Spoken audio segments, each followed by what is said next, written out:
Okay, so here we are. I am Ebbsfleet Town. I managed to get us promoted last season, which, to be honest, wasn't a big challenge, and I don't think it's really supposed to be. They're head and shoulders above the rest of the teams. It was the easy pick because they've got a good squad. Um, and I actually got a real big touch because there's a young player called Byron Davies, and he was 16 years old. And very early on, he was head and shoulders the best player in the team. So I made absolutely certain that I kept him tied down to a contract and that he wasn't poached. And it seemed to work out well because you can see here I actually sold him for 3.5 million to Norwich City. And I got a really good deal out of that because it wasn't just a 3.5 million deal. There was a loan back option, which you can see there that I've loaned him back from the January transfer window. Um, I think Cardiff were the initial team that came in for him, and I wanted to keep hold of him to the end of the season. He came to me and said that I was pricing him out of the market, and to be fair to him, he was, or I was. So anyway, the reporters started sniffing round, and I just kept to my word and said, look, I will only sell him for the right fee, and that prompted a lot of bids, and I managed to barter Norwich up to 3.5 million.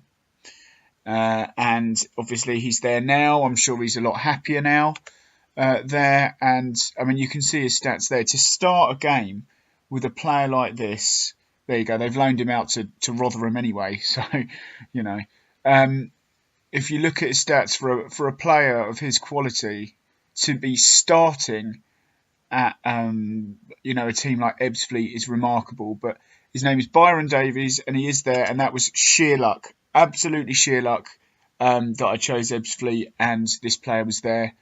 I bought very well, at least I think I bought very well. For me, the scouting of players is very important. Looking at the current potential and the potential. So the only player that I've bought that I really kind of wish I didn't is Theo Bailey-Jones. Now, obviously, we're absolutely rolling in it because of Byron Davies, and that's made transfers a lot easier. But you can see that I haven't just thrown caution to the wind. I've gone for a lot of players. Theo Bailey-Jones is a player I've bought in. I barely play him. There you go. He's played 6 games for the reserves this season. Um, I needed a decent keeper, so I bought this chap who plays every week unless he's injured. He has had a few injuries. You can see his current ability is good. His potential is even better. Um, he's just a decent keeper for our level really, and you can see he's only getting better. He's at that age when he's going to improve. Oliver Bennett is a player. He's currently injured, I think. Yeah, he's injured. That I bought, and I literally, when you're in lower league, you don't get that much visibility to player stats. So I always, whenever I look, I go for like standout stats. So I literally just put high stats in pace, off the ball, and finishing, and bought and whatever came up from the recent scouting that I'd done was a player that I was going to scout a little bit harder. And I got this guy. I don't know where he was. I got him on a free, but he had been released by Crystal Palace, and you can see he's got all right stats, and he's a player to watch. He's only 20 years old. I need to start giving him game time, and this is the problem. I've got a load of players that I need to start giving game time to, and I think maybe that's why my league form's suffering, is because I'm trying to sort of cycle through players and give them all game time, and it's affecting the kind of latency of the squad. This guy is one of the best players that I've bought. If you look at his physical stats, they're amazing. Especially, you've got to remember the league that we're playing in. Last year it was the Vanarama North, and now we're in the Vanarama National. I mean, to have stats like this, for a player like that, he's quite cheap. I don't know. Again, I signed him on a free transfer, so he had been released by Notts County, which is a shocker, really, that they've let a player like that go to waste. But nevertheless, that's Sarpong, and he is a good player now. He's really producing the goods. And last season, I think, let's have a look at His average, there you go. He played 33 games. He scored 4 goals. He got 3 assists, 2 man of the matches. I don't think that does him justice. To play that many games and have an average rating of 702, I think is quite good. Aiden Austin's another.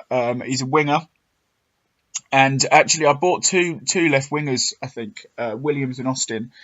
Aiden Austin, I only really gave him a chance, shamefully, because I think Williams got injured. You'll see he only played 21 there. And he was brilliant. He's absolutely brilliant. If you look at, it seems like over the summer, all the players, I expected to have to replace a lot more players than what I did. And this is a guy who's got current ability of 4-star, potential. It looks like he could possibly have a 5th star, but even so, he's a good player to keep around. He's only 20 as well. So I'm playing him probably more than the chap Williams. This is the other left winger, Luke Williams. Injured again at the moment. Yeah, he's injured. His stats don't compare to Aiden Austin anymore. And at one point, they were quite similar. So he had been released. I mean, he hasn't played competitive football for about 3 years when he joined us. But you can see he's the left winger that played the majority of the games. Got a lot of goals, assists, another really good average rating. And he did serve us well. So, Aiden Austin. Okay, Adam Mayle is a left back that I bought in. I needed cover, but you'll see that he's not brilliant. He did play quite a few games, a good 10 or 11. Oh, 8. Okay. It was very clear early on that he wasn't going to be like a worldie. He was a good cover. And then we actually, through the youth team, there was the best player of the bunch was a left back. And it kind of meant that Adam Mayle got a bit of a back seat because we've got Connors at left back. And then we've also got this young lad who I'll come on to in a minute. Ben Taylor is a centre back that I bought. And again, his physical stats are great.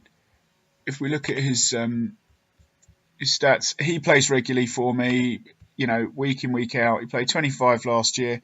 He's played the majority of games. I think maybe I've played 9 games in total anyway this season, so that's where we are.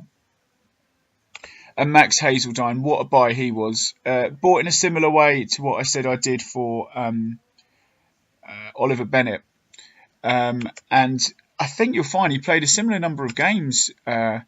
Okay, he played 41, so it looks like he played the majority of games. That does include sub appearances, and I did cycle through a lot. But the quality of this guy now is just brilliant. If you look, as a player that I signed on a free, just through literally doing a couple of main stats, and you can see, look, his current ability, his potential ability. This guy is brilliant.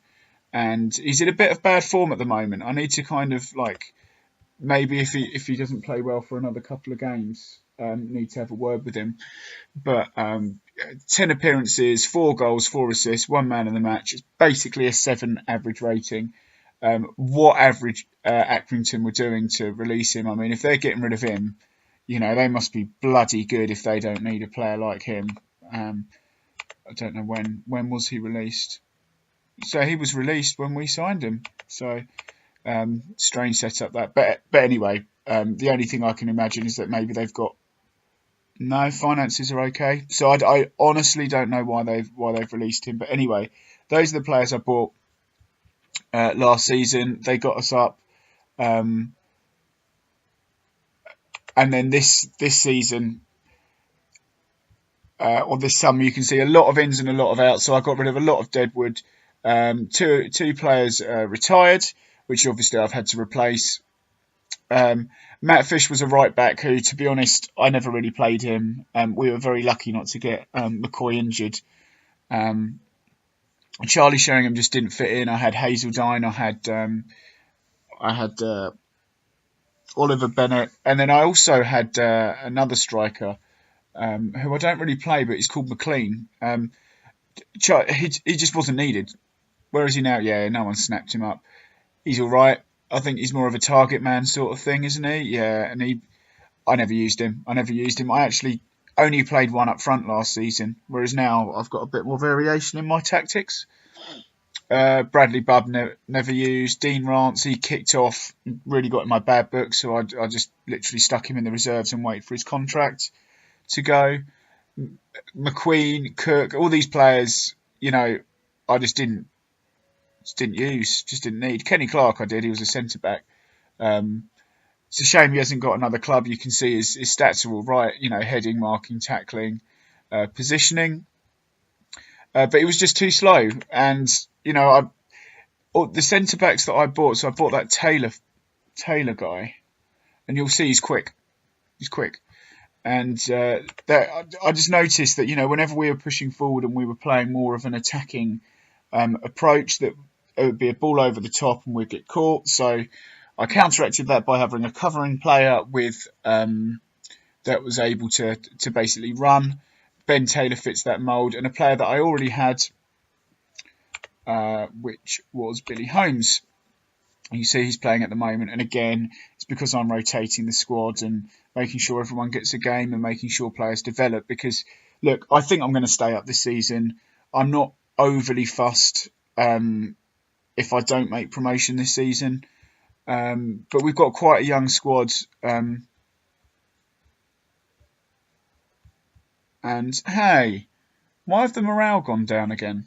Anyway, I had a team talk because everyone was on okay, and I had a team talk with my team basically to say, look, we can do better than this, and it really raised morale. I mean, everything was on fairly good, and now that the whole morale's gone down again, which is a bit of a bummer. But yeah, I'm actually going to go into the crunch game against Macclesfield in a 4-4-2. I think we're good enough to beat them. And all my team talks are going to be based around just saying to the guys, look, you've got this, and just raising their morale. Morale affects this game way too much, in my opinion. So,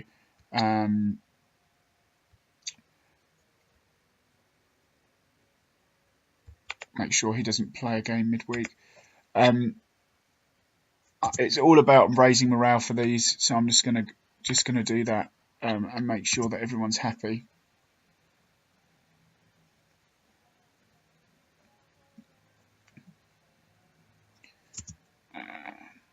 Wrexham beat Macclesfield today. Good for them.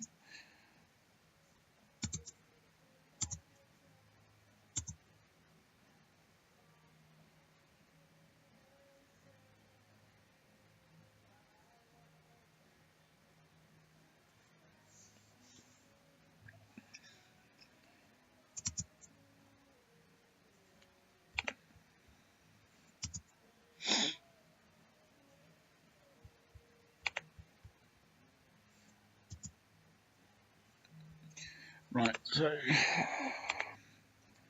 the only position that I'm really struggling with is a right back. You can see there's nothing.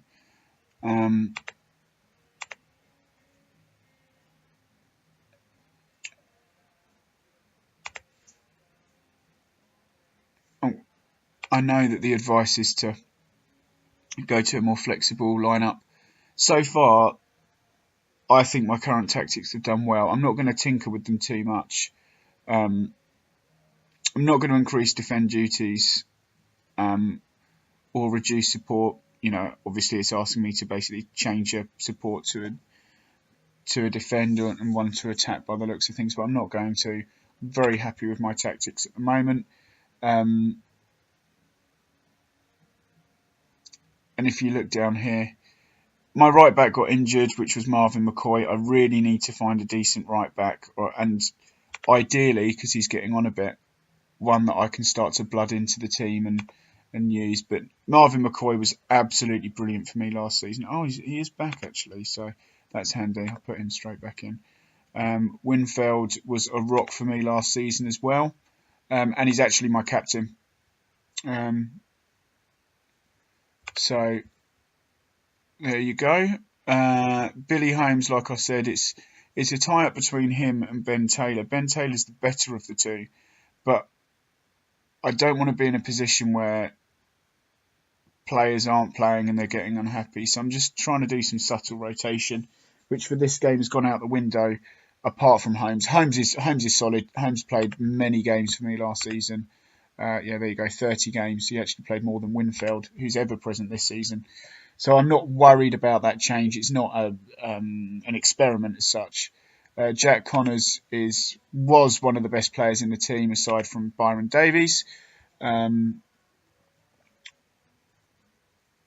yeah, he's just quite a steady player, to be honest with you. This is a new signing, Shaquille Agard. When I signed him, I must admit his stats, I swear, were better than that. But anyway, he's probably having a bit of trouble kind of blending into the squad.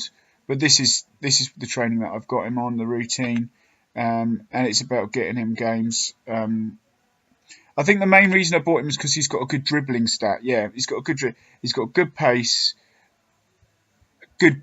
I mean, his acceleration isn't all that, but he's got good dribbling. And my main right winger was Shields, and I found that he took players on, and quite often he lost it.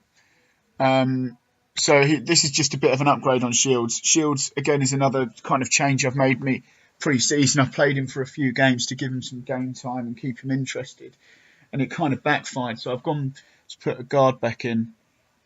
Jack Powell and Lewis, these are like the old guard, if you like. They played for me a lot last season. And they're older, so I'm going for experience here. Aiden Austin I've already talked about. And Alabi I signed. So last season I played a lot with just one up front. And it meant that Kedwell got unhappy.